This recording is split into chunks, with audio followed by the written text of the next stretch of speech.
everybody. Welcome to Parks Bros. It's Drew here, and I'm finally back at Universal Studios Hollywood. Look at this thing. Let's talk about Fast and Furious and check out everything I've missed at the park.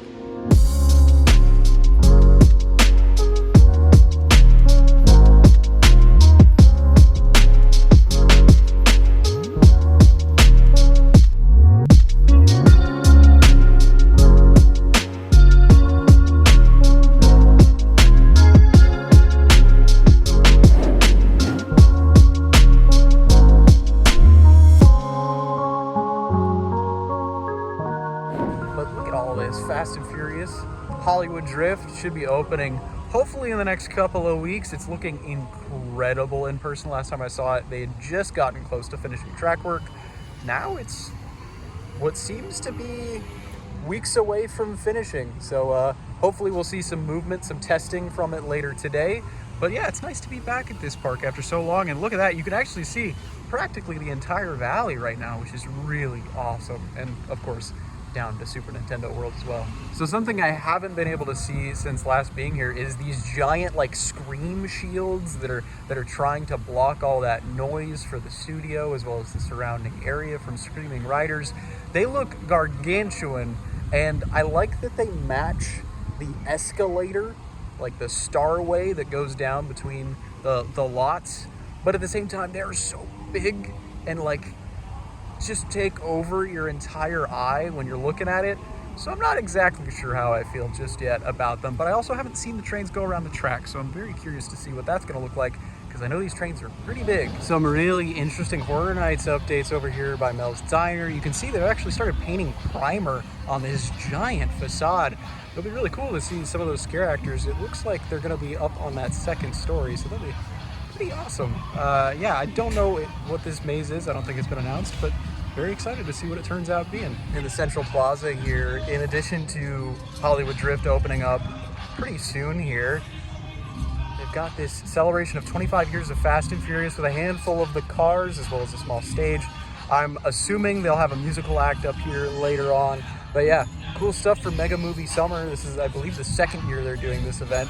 Lots of odes to the biggest Universal movies, including Jaws, Fast and Furious, and Back to the Future, and so much more.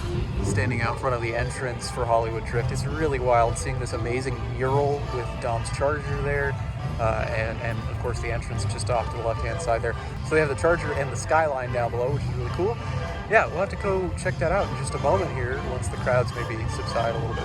Hopping into the 101 Exchange, this is the gift shop for Fast and Furious Hollywood Drift. Looking really nice in here, genuinely, but my one confusion is the fact that it's not just Fast and Furious merch. It's kind of just generic Universal merch outside of mostly Fast and Furious stuff.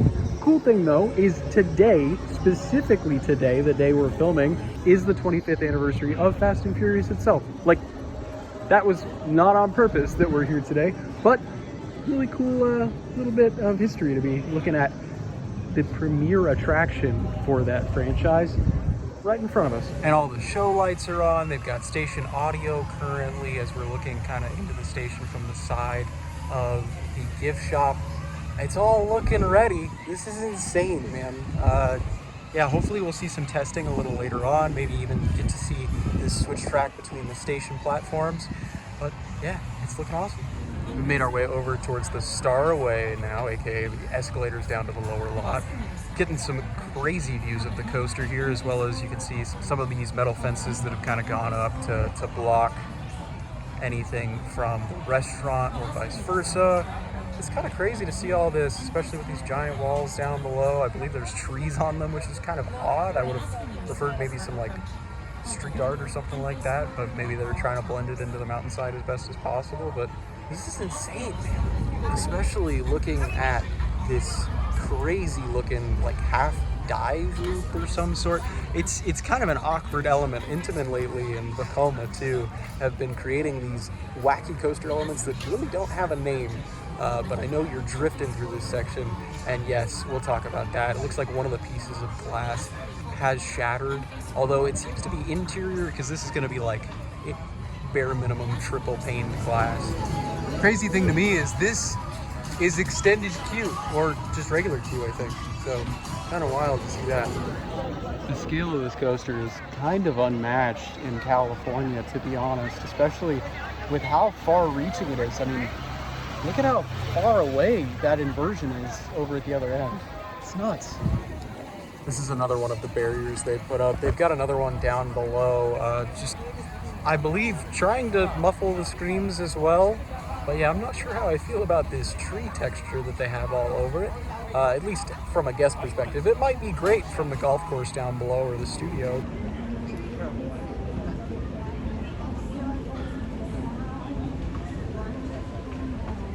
It is definitely a busy summer Monday. You can see the queue for Mummy just absolutely spilling out of the building, as well as with Mario Kart over there. Yeah, those queues are pretty dang long, but I think it's really cool. I haven't actually seen the completed retaining wall over here. This is looking real nice. It's kind of crazy. They were able to do some events over here for FanFest this year.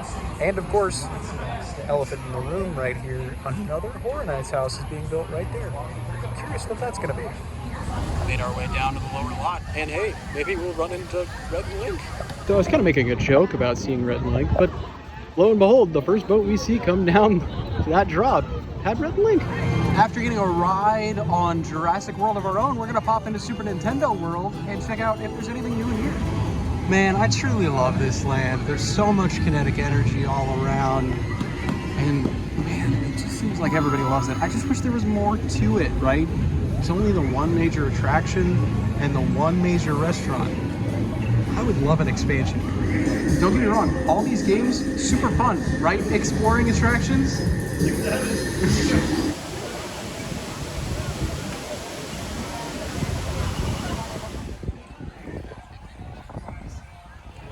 Back up in the upper lot now. They just did a dance break over in front of Hollywood Drift. Gotta say, cool to have, sure, but this thoroughway got completely blocked off here. Could not really walk through at all.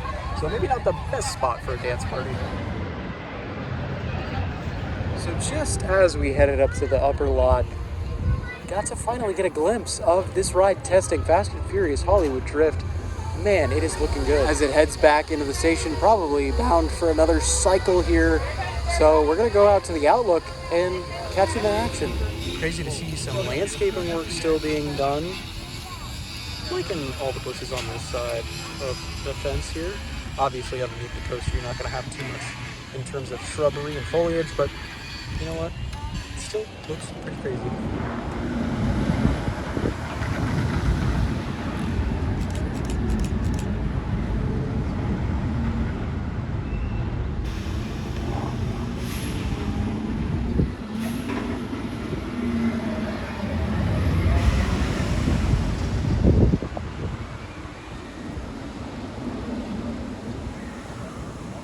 Kind of surreal to finally see this thing testing out from the Outlook here. Man, oh man. Unfortunately, it seemed to have a little bit of an issue. It got stuck backwards halfway through the layout. But man, what a ride that would have been, right? Being stuck backwards through the second half of that layout. Still currently stuck on the brake run as I'm talking right now, but yeah, this is just unbelievable in person. I've been able to witness 2 cycles now. It looks like this one train's giving them a little bit of trouble.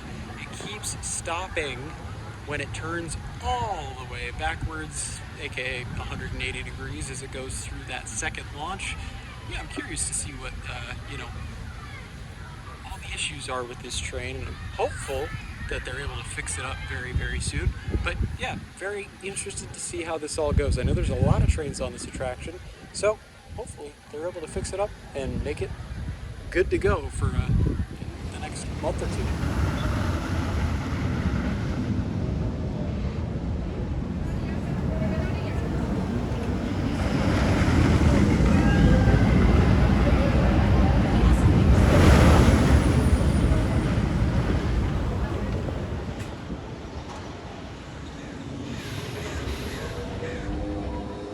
So about 5 minutes after the last cycle, they spun the trains around on the brake run.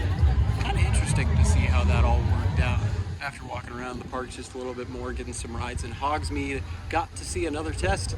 3 out of the 4 cars worked this time. However, the front car is still stuck backwards. many more minutes later, finally testing this singular train again.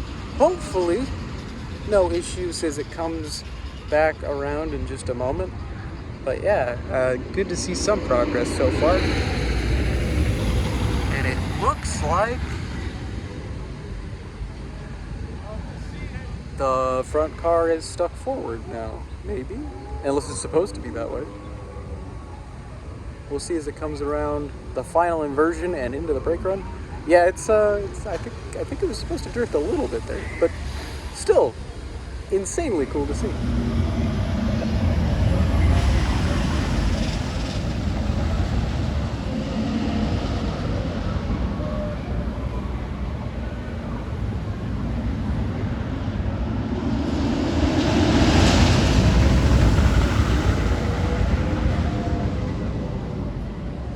Yeah, one more test in the books, and the front car is still giving some issues. Yeah, that's a little awkward as it rolls back into the station, but at least it's nice to see this thing running. So earlier today, there was quite the swarm of bees. Now, a couple hours later, we're seeing some beekeepers take care of business. It's kind of wild, the trials and tribulations that this ride has gone through over the last couple of years. And after lots of one train testing, we're on two. One of the trains has come out of the maintenance bay. It's gonna be multi-train testing for the rest of the night, it seems like. That's super exciting.